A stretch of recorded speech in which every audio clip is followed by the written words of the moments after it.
ربنا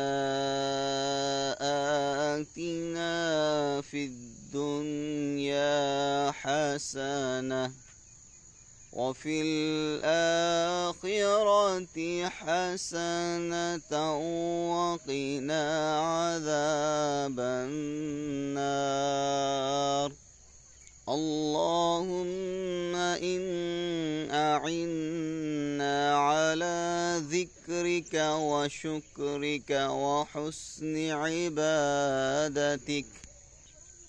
اللهم إنا نسألك الهدى والتقى والعفاف والغنى. اللهم إنا نسألك حبك وحب من يحبك وحب عمل يقرب عندك. يا مقلب القلوب ثبت قلوبنا على دينك.